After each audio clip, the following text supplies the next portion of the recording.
Alright, gonna try to do the best on this video I can. Drive shaft on Mark's Jeep. Let me show you what we did. When we transferred all this stuff from an XJ to a ZJ, we had to extend the rear drive shaft. Well, he's running, you know, just your standard, I hope that's right, yeah, that right there, slip yoke eliminator. Well, all we did was cut it in half, and some of what we use on our roll cage, it's an 1 3/4 120 wall, that literally hammered off in there perfect. So everything should have been aligned.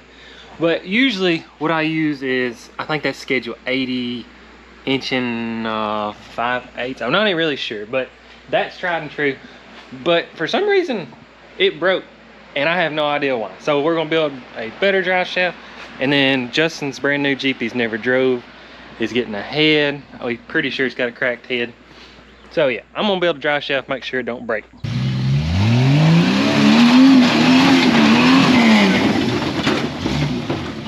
You Brad? There's literally nothing, bare necessities. One wire cranks it, nothing to run the battery down, and still got a dead battery.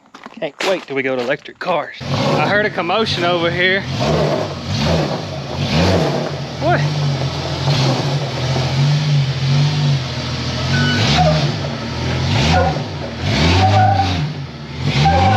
Hey bro, you hit that. It'll be alright. Take my tires. Mark switches backwards, so his first gear is my second gear. Yeah, I know, he always puts his backwards. Oil pressure comes up when you rev it up. Completely random story. I was driving Mark's old Jeep down the highway, well, down the road, and went to shift into second. It was already in second. It went to first. So you can see that was the original there. We cut it. You can see I even cut and put like a, I wouldn't call it a butt weld, like a plug weld. But still, I don't know. That's way thinner than the 120 wall, but that's where it broke. So I don't know if it got dented because it's in the middle. I don't know, never had this trouble. So all I'm gonna do is cut real close to the piece there. Well, the male part of that. And then right here, that actually goes up in there. So you have to cut, I don't know, probably 3/8 of an inch away from the flat surface there. So we'll get those cut and we'll go from there. That was probably the best drive shaft I ever built. Yeah, best drive shaft I ever built. Oh, that is one thing I was gonna add is this is double cardigan, and I'm not gonna get too technical on that. The point of it is somehow, I'm not scientific, the double cancels out the vibration of the lower one, how like they're supposed to match each other. We don't really care. So I'm gonna get rid of that, and then the way it mounts up to the yoke is pretty cool. So let me get all this took apart and we'll go from there. This is kind of the unique setup. I know Jeep Liberty's 3.7s motors all go bad. So they're in pick aparts left and right, and nobody ever buys transmissions or transfer cases or anything because the motor's the only thing that ever goes wrong. So pick apart, I guarantee there is a ton of these 231s laying around, and the best thing about them is this output, I don't know, I'd say 30% bigger than like the Cherokee 231. So what we do is take not the 231 yoke, but we take the 242, 249, 247 front yoke, and it's like a really hard press fit. I mean, you basically had to either heat it or hammer it on there, you know, you put a block of wood or something, and then weld it. So now you've got a very cheap homemade slip yoke eliminator with a big output shaft. So I'm not doing double cardigan on that. What I'm gonna do is get part of the double cardigan. I'm actually gonna get this piece out of here, not out of this one particularly, and then cut it and then bolt it in there, and you will have some of the strongest caps. I don't think you could even possibly bust them out of there. So got this part cut off. Now I realize all I need is one of those ends, and then just piece of that tubing cut, and heck, that's about it. But well, yeah, cool. I forgot, or I didn't want to forget to add this in there. It's so confusing on a short arm Jeep. The rear end, as it's coming down, actually, like, look at my wrist, it would pull towards the Jeep. Yeah.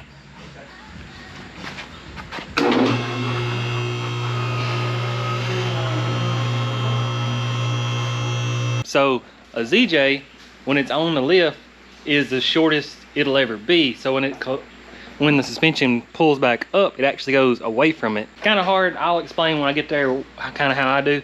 But like a Cherokee, they're kind of 50-50. Like they come down, but they kind of swing at an angle. So Well, I can go show you while I'm here. Yeah, basically the same thing. So that's nearly collapsed.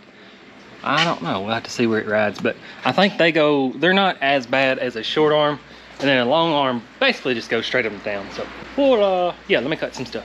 So I got this part now. You can see that's tubing, and that's the part that lines it up right there. We're not concerned about that. And then just need this piece right here.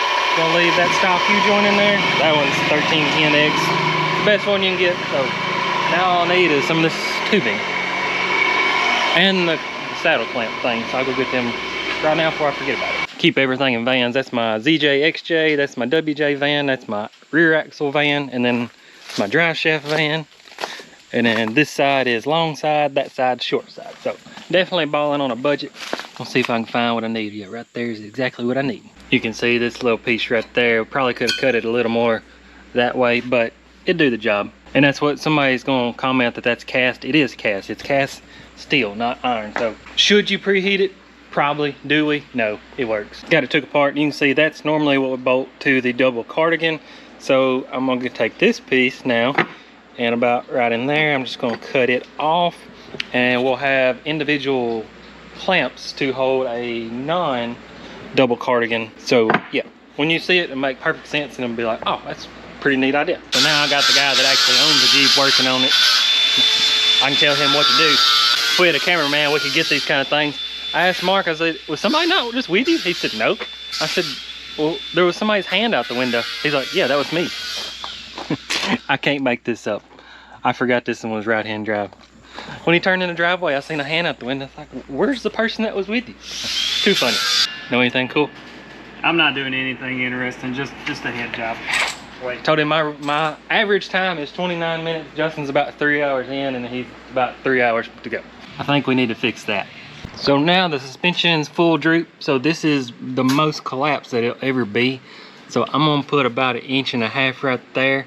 And this stuff will flex, so leave you a gap there because that rear end will push forward, and if you don't, it'll push everything forward in disaster. So whatever that measure to there is, there to there, measure it, and then we're gonna cut a piece of tubing and then weld it. That's about it.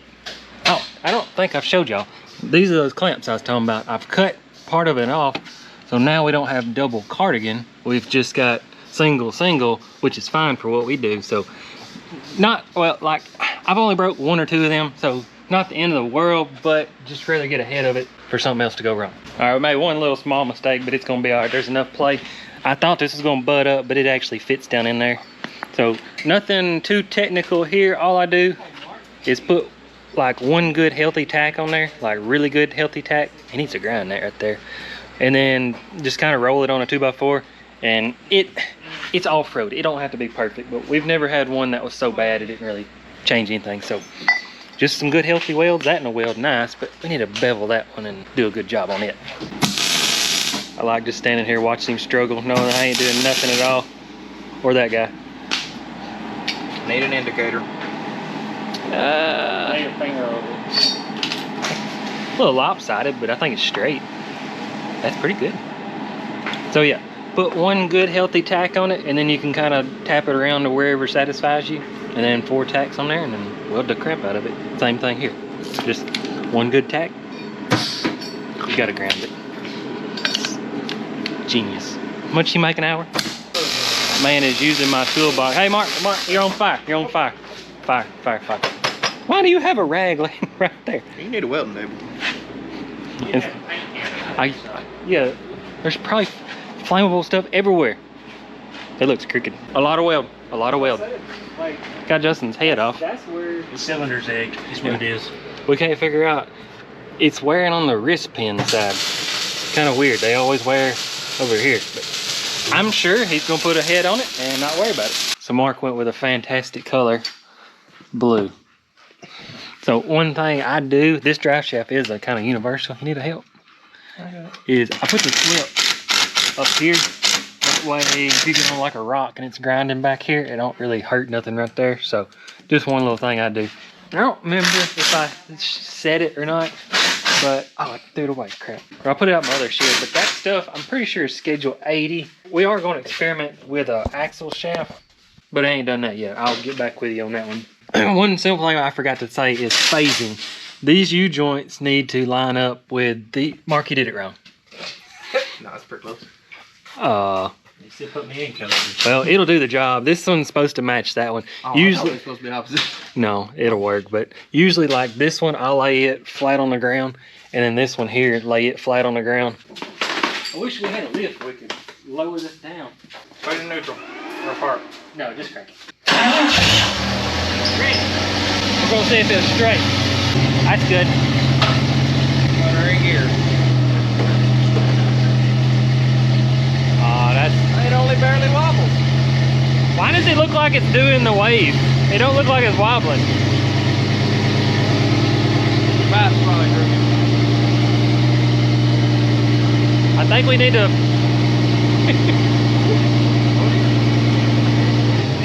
I think we got it wrong. This is gonna be funny.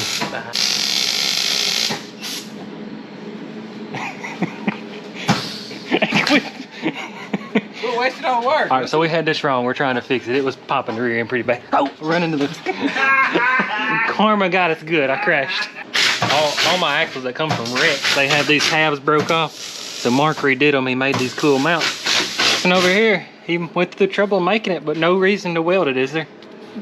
Just stick it up there and it'll do the job with no weld. Or at least you don't have to scrape that hard stuff off. Yes, I know.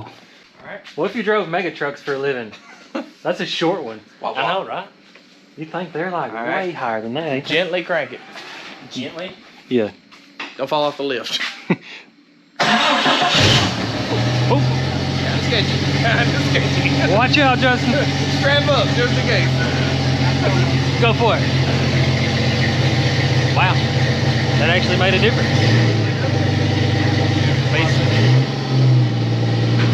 That's a little wobbly, but it'll be alright. Let's just leave him there. Alright, like I said, that video, this ain't the best video ever, but it was something we was doing in the first place, so appreciate y'all watching. Yeah, maybe leave out where we're doing it wrong.